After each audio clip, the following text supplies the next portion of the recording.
we go, folks. Our 2025 awards. We'll go ahead and kick things off with our best quarterback award. And this guy, yeah, obviously, we gotta give it to him. We gotta give it to him, folks. Best quarterback award goes to Fernando Mendoza, of course. This guy played lights out all season, winning the Heisman Trophy award. Now his team is going to be going to the college football playoffs as well. We'll see if they can make a run for it, Chris. So, much deserving. I know you said it as well, that he had a heck of a season for the Hoosiers as well, Chris. So, had to give it to him. Definitely. No, he did his thing. You know, Pavia had his name in the hat, had his name in the mix, but ultimately, you know, it's Mendoza's award this year. So yeah. Congratulations to Fernando Mendoza indeed. So now we'll go into best running back award. This gentleman exemplifies a great rushing attack for his team and just amazing runner that he was. Ahmad Hardy is our Breakdown Sportscast Best Running Back Award winner. And Chris, look, we can talk about Jeremiah Love all day and what he brought to the table for Notre Dame, but for Missouri, Ahmad Hardy, he was that guy. Gotta give it to him. I mean, he's been incredible. Was a great get in the portal for the Tigers and has lived up and exceeded expectations. Ahmad Hardy has been that guy, and so got to give it to him. Got to give it to him. He put the team on his back, literally, when Bo was out, and they had to make something happen. Ahmad Hardy was there to make it happen. Just ask Mississippi State about it. So we got receiver wise, it was some good competition for the receivers. Yes, yeah, absolutely. So, yeah, sorry about that, folks. I was muted for a moment. All right, we're back with our awards. Here we go. Best wide receiver, Chris.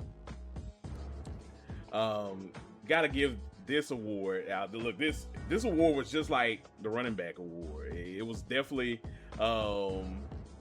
it was definitely tick for tat with some of the top players out there at the receiver position. But only one could take on this award, and gotta give it to Makai Lemon from USC. This guy definitely was playing some of his best football of his career, of his collegiate career, Chris. And every time Lemon was open, this man, he made it count. So definitely big ups to Makai Lemon by winning the best wide receiver award indeed. Yeah, Makai Lemon he's different. You know, he's someone that you'll be watching play on days like today, on Sundays. He's a special talent, and you know, more times than not, when he was targeted, he made the play. He got the reception. So he's a playmaker. Jeremiah Smith, he's big time as well at Ohio State. Was in the running. Couldn't go wrong with giving him the award either. But I think Makai just had a slightly, marginally better season. And had to give it to Makai Lemon. Yeah, no, I agree with you.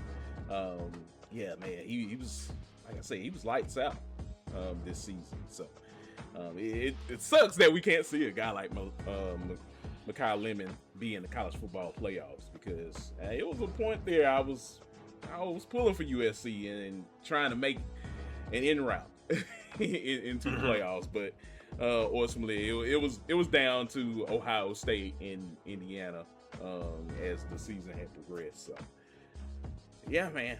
We'll definitely still see Makai Lemon in the bowl game if he plays. I'm sure he will. I haven't heard anything about him not playing in the bowl game, and I can't even remember which bowl game USC is in.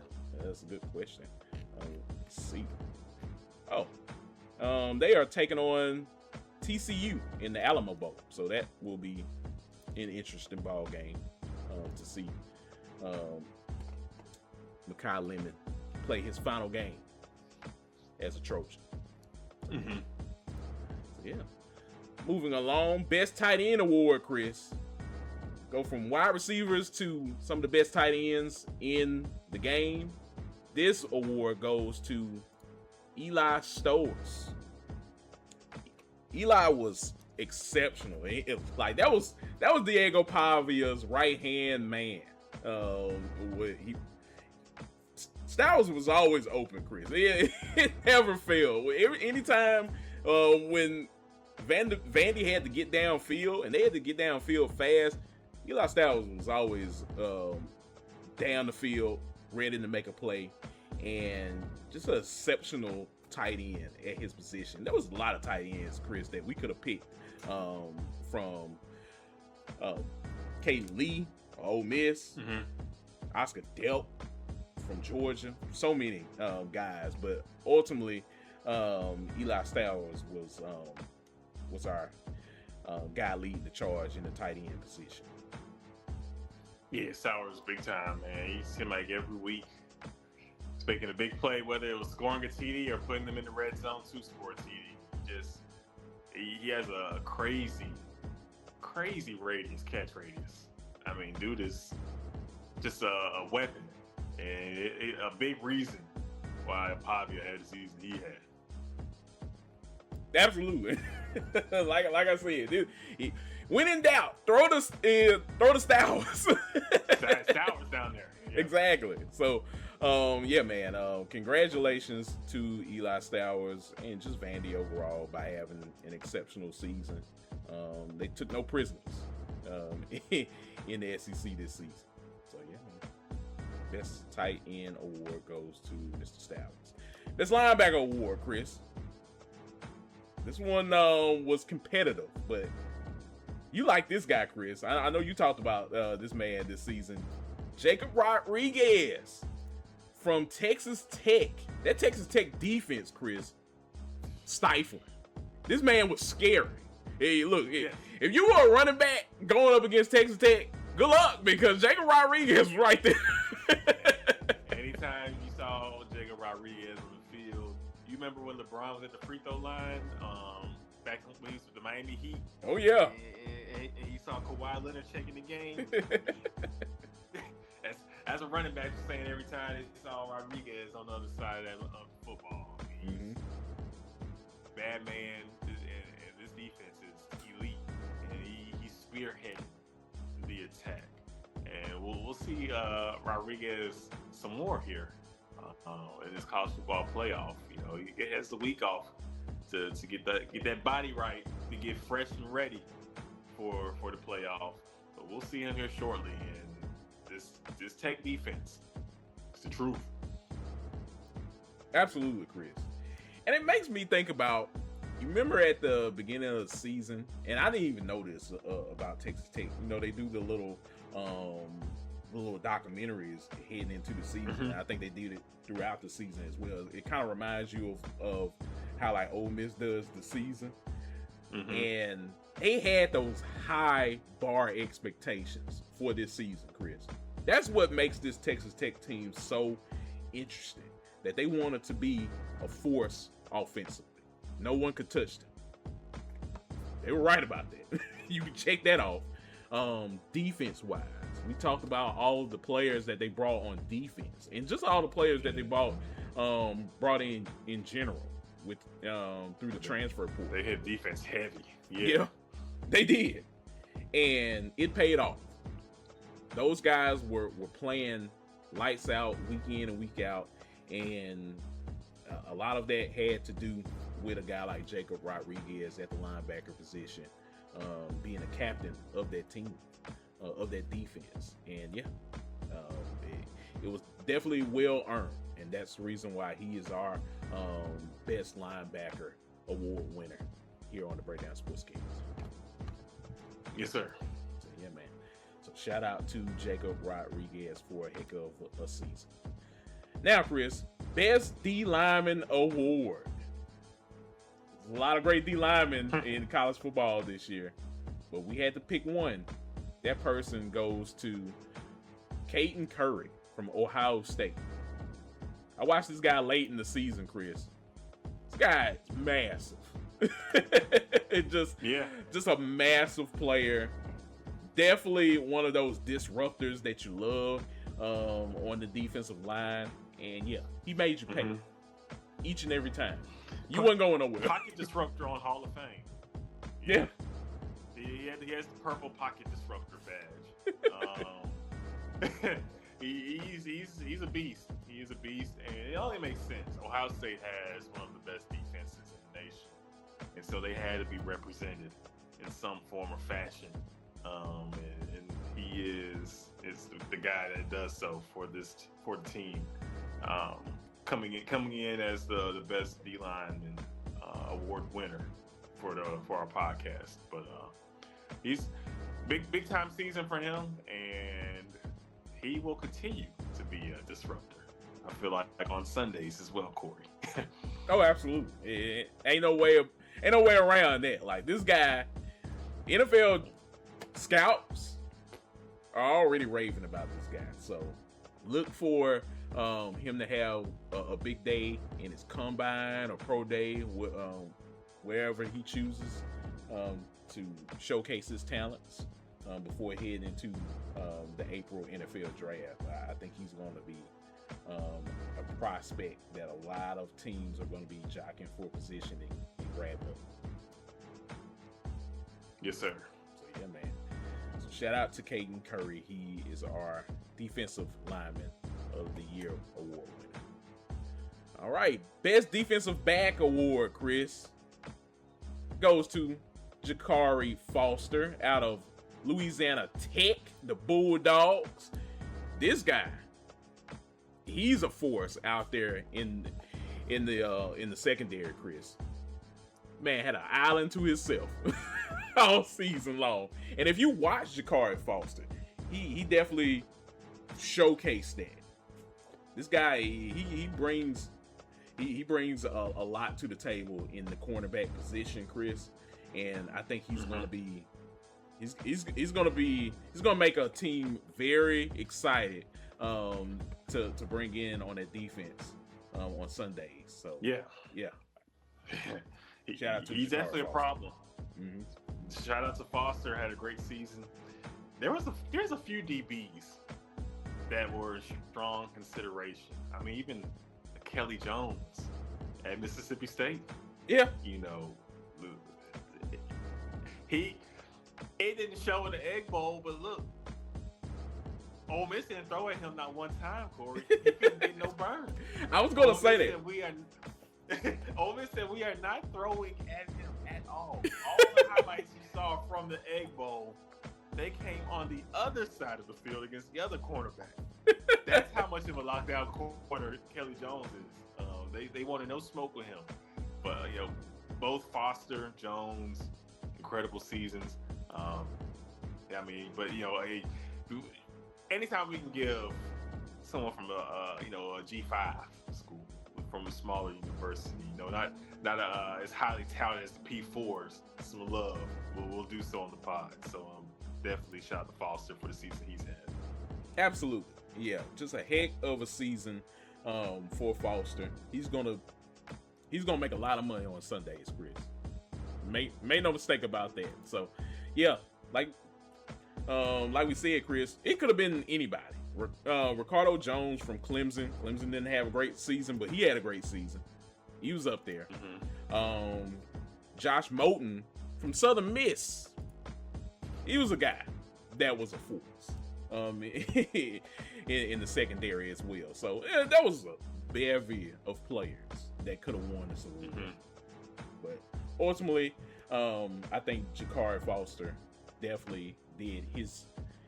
He did the work, as what Cody Rhodes would say, in winning that award. So yeah, man. Shout out to Jakari Foster by winning the best defensive back award here on the Breakdown Sportscast. Now, Chris, this one was interesting. Best special teams player award. This could have went to a kicker. It could have went to a punter. It could have went to a returner. Punt return, kick returner, you name it. Ultimately, it did go to a returner. And that guy was Ryan Niblett of Texas. Really, Chris, this guy was responsible for getting Texas across the finish line against Oklahoma. They got back in that game against Mississippi State. Yeah. Like, look, you can make an argument that Ryan Niblett is a big reason why Texas almost had a chance to go to the playoffs. Keeping those playoff hopes alive. 9-3 and maybe 7-5. Yeah. he definitely was. Like that ain't got nothing to do with Archman. Y'all got to do with Ryan Niblett. So Ryan Niblett was big time. That punt return against Mississippi State just silenced 65,000 fans in Davis Wade Stadium. Just wow, what a play! You know that's his play of the year in my opinion. You know, it put life into Texas. Texas season could have went downhill if you lose to Mississippi State right there in that game, especially the way they came out and played. Shout out to Niblett, big season for him, and congrats on winning the best returner for the Breakdown Sportscast. Indeed, I agree, sir. So yeah, man. Shout out to Ryan Niblett. Heck of a season, heck of a returner, and we'll see if he returns back something in the bowl game. I mean, they were supposed to play Michigan. I wouldn't give still him a playing chance. Michigan. So, I wouldn't give him a chance. Look, Michigan, if you kick to this man, that's on you. That's all I gotta say. We've seen it, and you're gonna see it too if you make that mistake. Hey, speaking of them playing Michigan, do you think that's gonna be a blowout? Oh yeah. I can see Michigan getting pieced up now. Yeah, like they might get slapped around. I ain't even gonna say might. I think they will get slapped around. Unfortunately, there's no way. That might get ugly this year with this game, with how everything's playing out. I mean, we could see Underwood make a leap. Yeah, we could see Bryce maybe show out. We'll see, but something just tells me I think Texas wants to set the tone for next season, Kory, and nothing sets the tone more than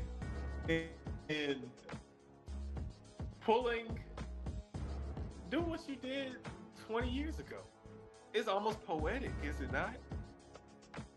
You remember the Rose Bowl? Yes. You remember when Vince Young put the world on notice the season before the national championship? And I want to say, was that the 2005 Rose Bowl? It was the 2004 season, but the 2005 Rose Bowl? I think it was. It's like 21 years apart. Yeah. Yeah. So, it'd be 21 years apart, basically. Yeah. Whereas the 2025 season was the 2026 bowl game. So, because is that game in 2026? Is that a New Year's Bowl, if I'm not mistaken? Which one again? The Texas-Michigan game. Let's see. But it will be history, low-key repeating itself. And you can really set the tone next season, Texas. And everybody was crowning Arch early. But if Arch goes out here and throws for 300, 3 or 4 TDs, has game. Now you can give people a reason to hype you up. And now Texas can be right back in the mix as a top team and playoff and championship contender for next season. Yes. No, I agree with you, man. I definitely agree with you. Indeed. And yeah, man, it's gonna be interesting to see what happens for sure with Texas. Mm-hmm. But yeah, like, so when Michigan and Texas play against each other, you had asked about the anniversary. Well, yeah, I was trying to see what was the date of the bowl game. Oh, the date of the bowl game is on the 31st, so it won't. It will be a day before, right? Yeah. A day short. Yep. Yeah. Yeah, I was looking it up, Okay. and yeah, it's gonna be just a day shy of that anniversary between those two in the Rose Bowl. Man, that's a long time ago, Chris. Crazy, isn't it? Yeah, literally. It's really been 20 years. 20 years since that happened. My gosh. And look, I remember where I was, watching that game. Yeah, I know you do. You as well, Chris. You remember exactly where you were in watching that moment with Vince Young. I was like, this dude is Vince Young is going off. He had me ready to be a Texas fan. I'm like, I need me a number 10 jersey. I know. Look, Vince Young was the man at that time. Like, he could do no wrong for the University of Texas. So yeah. Definitely time flies, Chris. Man, what? Now we're talking about Peyton Manning and Eli Manning's nephew. And this is crazy. It is. Which earth are we living in? Oh man, but yeah, no, it's definitely a great moment, and it's always great when seeing those two teams play against each other. But this year, yeah, I don't think Michigan stands a chance. Yeah, man, we'll see. Michigan loves being the underdog, so we'll see how they play. Yeah. Look, that feeds the ego. It feeds the beast. The Michigan faithful definitely loves that. They love being counted out, making fools out of all of us. So, yeah, man, we'll see. And finally, Chris, Rookie of the Year award. A lot of rookies out there making a case this season, but there was only one man that definitely made a spark on his team, and that was Malachi Tony, Chris, from Miami. This guy wasn't even supposed to be playing college football this season, Chris. This guy's supposed to be enjoying his senior year of high school, going to his senior prom, all of that great stuff, and then coming to Miami afterwards. He said, "Nah, I'm gonna go to Miami right now. I'm gonna let y'all handle that. I got big plans for me." And boy, did he have big plans for himself and for the Miami Hurricanes this season? Man, just a heck of a ball player that Malachi Tony is, Chris, and I can't wait to see what he does in the playoffs and beyond that as well.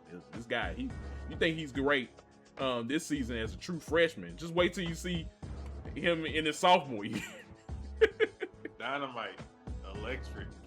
I mean, he's a touchdown waiting to happen anytime he touches the football.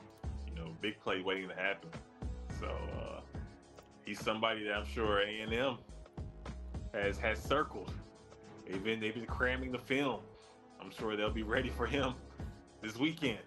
So because he's an X factor for sure. Somebody that we know the Canes, they have, as the season continues, got the ball in his hands more and more, and I expect we'll see him with a lot of targets this weekend, Kory. Absolutely, yeah. Look, man, I can just imagine being Mike Elko in those meetings, and he's just drawing up different packages, just talking to his defensive staff, saying, "Look, we got to find a way to stop this Malachi Tony kid because this man could definitely ruin our chances." When he gets the ball in his hands, like everybody else on the field is fast, but he just continues to accelerate past them. I know. He's scary. Yeah. It's like, yeah, like they try to catch up to him, but yeah, he's like Sonic the Hedgehog. He just keeps running. Yeah. I'm telling you, man. And look, not a big guy at all. Makes you pay, makes you miss. Definitely tough. Definitely tough to be a defender out there, trying to attack Malachi Tony and stopping him and that potent offense for Miami. When they're on 10, and a lot of times he's because of that, very, very hard to stop. So, yeah, man. Shout out to Malachi Tony for an excellent freshman campaign, and we'll see what he does during the playoffs. Yes, sir. So, yeah, man. And yeah, those are our 2025 Breakdown Sportscast awards, guys. Chris and I enjoyed watching all of these guys this season, and we hope you guys did as well. So.